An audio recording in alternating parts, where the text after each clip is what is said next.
So actually it's better if I show it here. Okay, so you see how I was up here and I have a downswing, then I have a downswing, then I'm steadily climbing up, and then I have a downswing. Here I run into aces. Here I run into aces. Then I was climbing, and here I run into aces. So fucking aces are ruining my life. 7-9 offset here. I'm gonna be a defend in the 11 door kickoff, and we flop trips, which is amazing. Our opponent checks behind though. So now there's a double first draw, and I'm gonna implement some overbetting. How much should I overbet? I guess a little, because our opponent checked behind, which means he's usually pretty capped. Oh fuck. He jumps, I just go, here's his king. It's an ace, that's not enough. Oh, nice. Okay, that's great. Okay, in the 11 door kickoff, 130 people left. 5-7 suited, definitely calling in the big blind. And we flop trips, wow. So we're running really good in this tournament. Flopping trips everywhere. Okay, so against this bet, I guess I'm gonna check raise. I mean, I have a range advantage around the 7, so I'm gonna have bluffs here as well. And our opponent folds, which is a little bit unfortunate. I had hoped that he would at least call once. Now I get aces. Oh man. How many buy-ins is your biggest downswing? Well, I actually started using poker tracker to track my progress 2 months ago. So I can't tell you the exact amount of total buy-ins that was my biggest downswing, but I can tell you that there was a point where, okay, so this guy goes all in, I have aces. It's amazing. It's a terrible all-in, by the way, with king 8 suited. But okay, we win another huge pot, so now we're probably first, I'm gonna guess. No, fourth, wow. So people have a lot of chips. So my biggest downswing was probably around the time where I played an average buy-in of, let's say, $5 or $6, something like that, and I went on a $1,500 downswing, something around that. So that's what, around 300 buy-ins. I mean, it's not good, and it's also, I'm not gonna necessarily call it a downswing because I was actually not playing that great at that time. I thought I was playing good, but I wasn't playing that good. So yeah, maybe it's not just a downswing. It was a combination of me. Of course I was downswinging, like I definitely didn't have a lot of luck then, but it was a combination of me not having luck and also playing poorly. I wasn't really playing at my best. Okay, ace queen in the, what is it, the 11 door kickoff. Great flop. I'm gonna bet it with my whole range probably. So I'm just gonna bet one big blind here. Okay, I mean, if people do that, I'm not gonna stop them. Like, let him bluff. I mean, he's probably, I guess he doesn't need to be necessarily to be bluffing, but it's a really bad play to lead at ace king 3 from the big blind. Do I raise here now? Do I just get it in so that I can deny the draws the equity, and at the same time I get it in against worse ace guys? So I guess I'm gonna jump here. Okay, he folds. I'm also 3-betting here with 10s against the Wojak. If he jumps, I'm gonna have to call. 10s are just too good. Yeah, we're just gonna have to call. Jacks, yeah. Fuck, man. Heart doesn't work, so yeah, we need it at 10. 20 big blinds, I'm gonna try to see a flop. If he raises, obviously I'm gonna fold. It's a terrible hand, but yeah, we're gonna get to see flops often enough, and I can just tap this board, I think, often enough. I'm gonna get folds. Yep, great. That's an interesting flop. We have an open-end straight draw. I could consider actually starting with a check here. And maybe that's what I'm gonna do this time. Check. Okay, so our opponent checks again. I'm gonna bet 33%. I'm gonna have some pairs that want to bet this way. I'm gonna have some 9x with kickers that want to bet this way, so obviously I'm gonna have stuff that I bet for value, like this. I get called, rivers and ace. I guess I'm gonna have some ace highs that bet like this, that hit the river now, so I'm gonna put some pressure on better high card hands, better draws like queen jack, king queen, king jack, by betting the river. Okay, I win this, nice. I'm gonna start with a small bet. Have top pair, queen high first draw. Okay, 5 is a little bit scary, not gonna lie. I'm gonna bet again, not a huge size though, because you know 5 is advantage for him. There's also the flush available on the board, so. And I'm probably gonna check the river back. I don't see how I'm getting called very often by worse. I mean, I could get called by a worse 10, but still, there's a lot of stuff that calls me that's actually a lot better than a 10, so.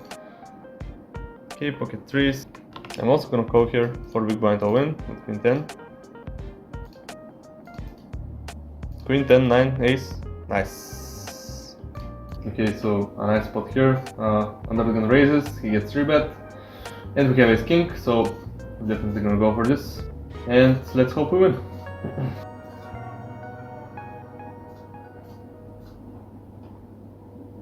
Queens and aces, fuck, why did... Okay.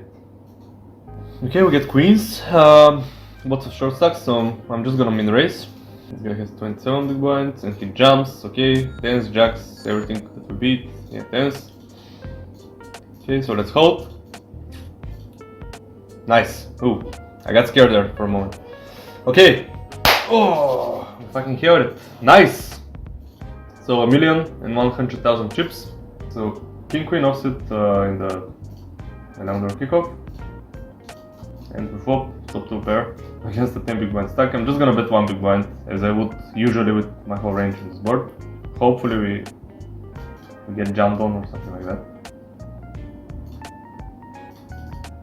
We just get a fold, unfortunately. I'm all in with ace king and the bounty. Get called by aces. Fucking shit, man. We need a king. No king. Okay, so we're out of there. Okay, so this guy goes on for 3 big blinds. Definitely gonna call. Question is, do I just call or do I re-raise? And the answer is, I'm probably gonna re-raise a bit. Because I don't want the big blind to have great odds to call. And you know, I'm still giving myself room to fold if he does something, but he has 9 against a 6, he hits a 6, we hit a spade, we chop, okay. And that's fine, I guess. Like if I'm gonna have some bad luck, I guess I prefer the bad luck to be in pots that are like 5 big blinds, 10 big blinds, whatever. Oh, we have 10s. Okay, first I'm gonna play the 10s, min raising. Wait, let me get out the card meanwhile. Oh fuck, we flop a set, that's great. And this guy jumps. Okay, obviously this guy doesn't have ace king, at least he shouldn't. I guess this deep he can have some ace king, but he's not supposed to have it really often, so I'm not really worried. I'm just gonna call. Okay, he folds, which is great. Jack 7. Nice. Okay, so we win some more chips. I went to her, and okay, I'm gonna have to jump king 9 suited here, like 10 big blind stacks effective. So anyways, okay, we get called by his queen. King guru 9. Nice. Hold it. Nice. Okay, great. Woo, man. Those are important ones. We need to win them. So we have very annoying common. Here king queen suited, 20 big blinds against the cutoff. I guess I'm just gonna go in. Are you in profit now? Well, since I started streaming on YouTube, it's very annoying that we're up against ace king, by the way. But what can you do? I guess that's a minor setback. It's just enough to have a decent bankroll and play with a big enough bankroll so that I don't submit to variance. Here I have a straight, so I'm gonna continue betting, even though the flush came. It's kind of risky, but still, it's a It's a straight. I think I have to go for 3 streets. Okay, that card kills my action a bit. I mean, guess I'm gonna have to bet again since I have a straight. What am I getting called by? That's a good question. Maybe a 7, like 10-7. Okay.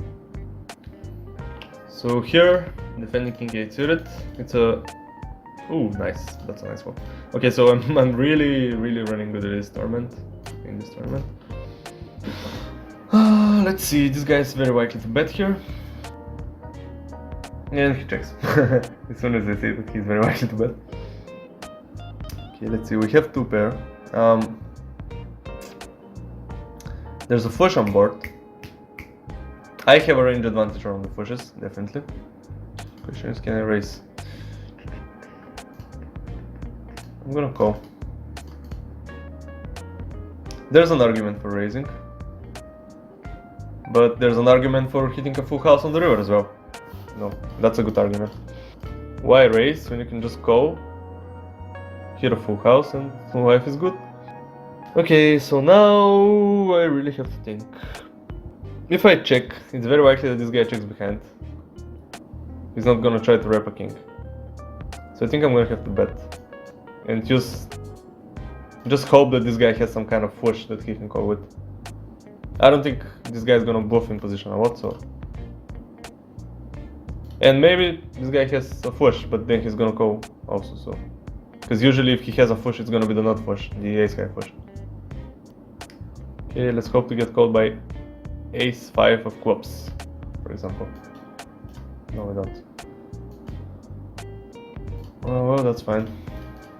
We still win a big pot, 1.9 million chips. We're actually second in chips, and the guy who is first has only 1.94. We have 1.9, so we're really close to the first one in chips. It's just a psychological difference, you know. When people see a min raise, they're like, okay, this is a min raise, I have to defend a lot. And when they see this 0.05, they're like, this is a little bit more than a min raise, maybe I should fold more. I don't know. It's just a psychological trick that I try to use. Okay, so this is a min raise, you see? It's very easy. Okay, min raise, I defend every single suited hand. Easy, easy decision. And I flop a good shot, which can be check raised as a bluff sometimes. My opponent checks back. Okay, so do I start betting now? I think I do. I mean, I have a good shot. Well, that's an interesting river. It makes it less likely for me to have a king, and it makes it more likely for me to get called by queens, jacks, and whatever else. So I'm gonna check. No, not. I'm gonna still bet. Get called by ace guys. Not by aces though. Here we have king queen offset in the 11. I'm gonna defend. Okay, we flop an open-ended straight draw.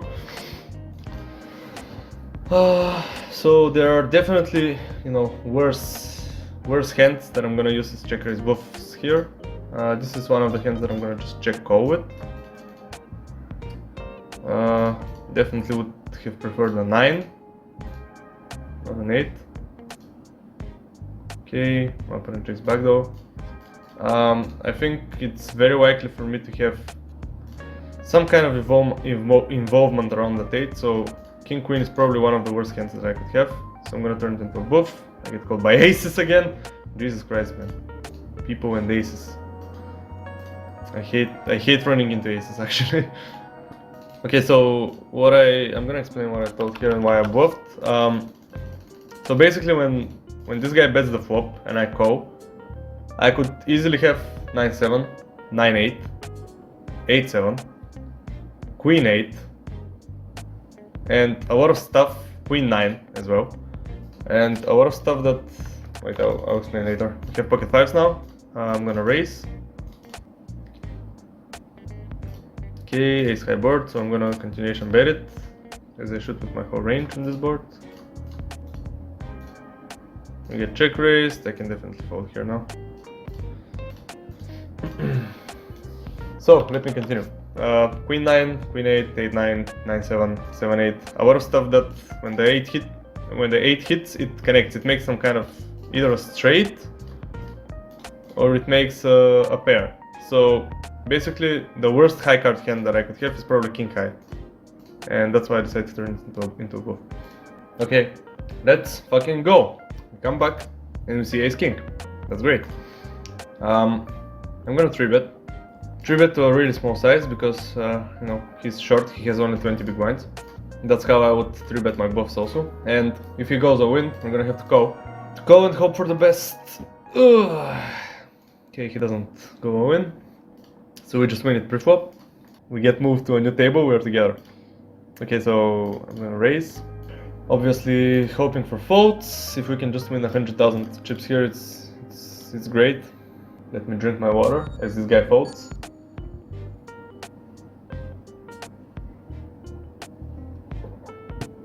Ah, yes. The sip of water as I'm predicting the future. Okay, so this guy just limps. I'm gonna raise him, and if he jumps, I'm gonna have to go.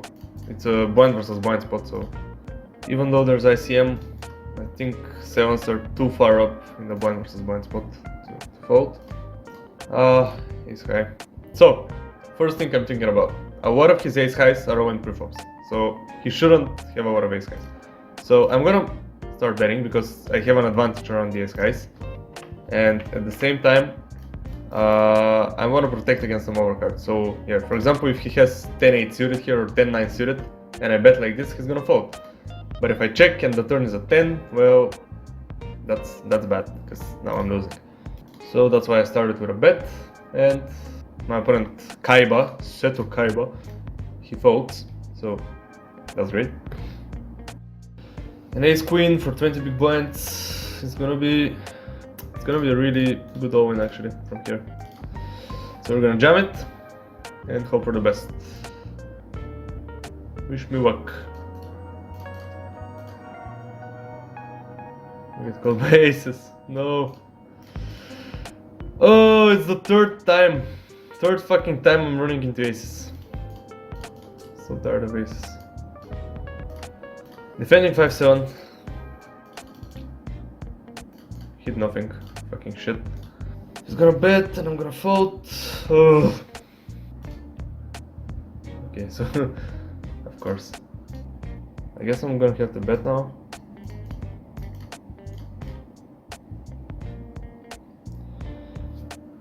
Well, I mean, I'm gonna go all in as a bluff. I think I'm supposed to bluff in this. So yeah, let's try to win. Let's hope we don't run into aces. Let's hope this guy folds. Maybe he has ace king or ace queen. He has ace 9 and he fucking... Oh, he called us with ace 9. I'm kind of mad. I'm actually really mad at this. A lot of my bluffs are coming from 9x, so this is like the worst hand he could pick to call me. Oh, this, it's annoying. So still, 19th place is $112, so it's a nice score.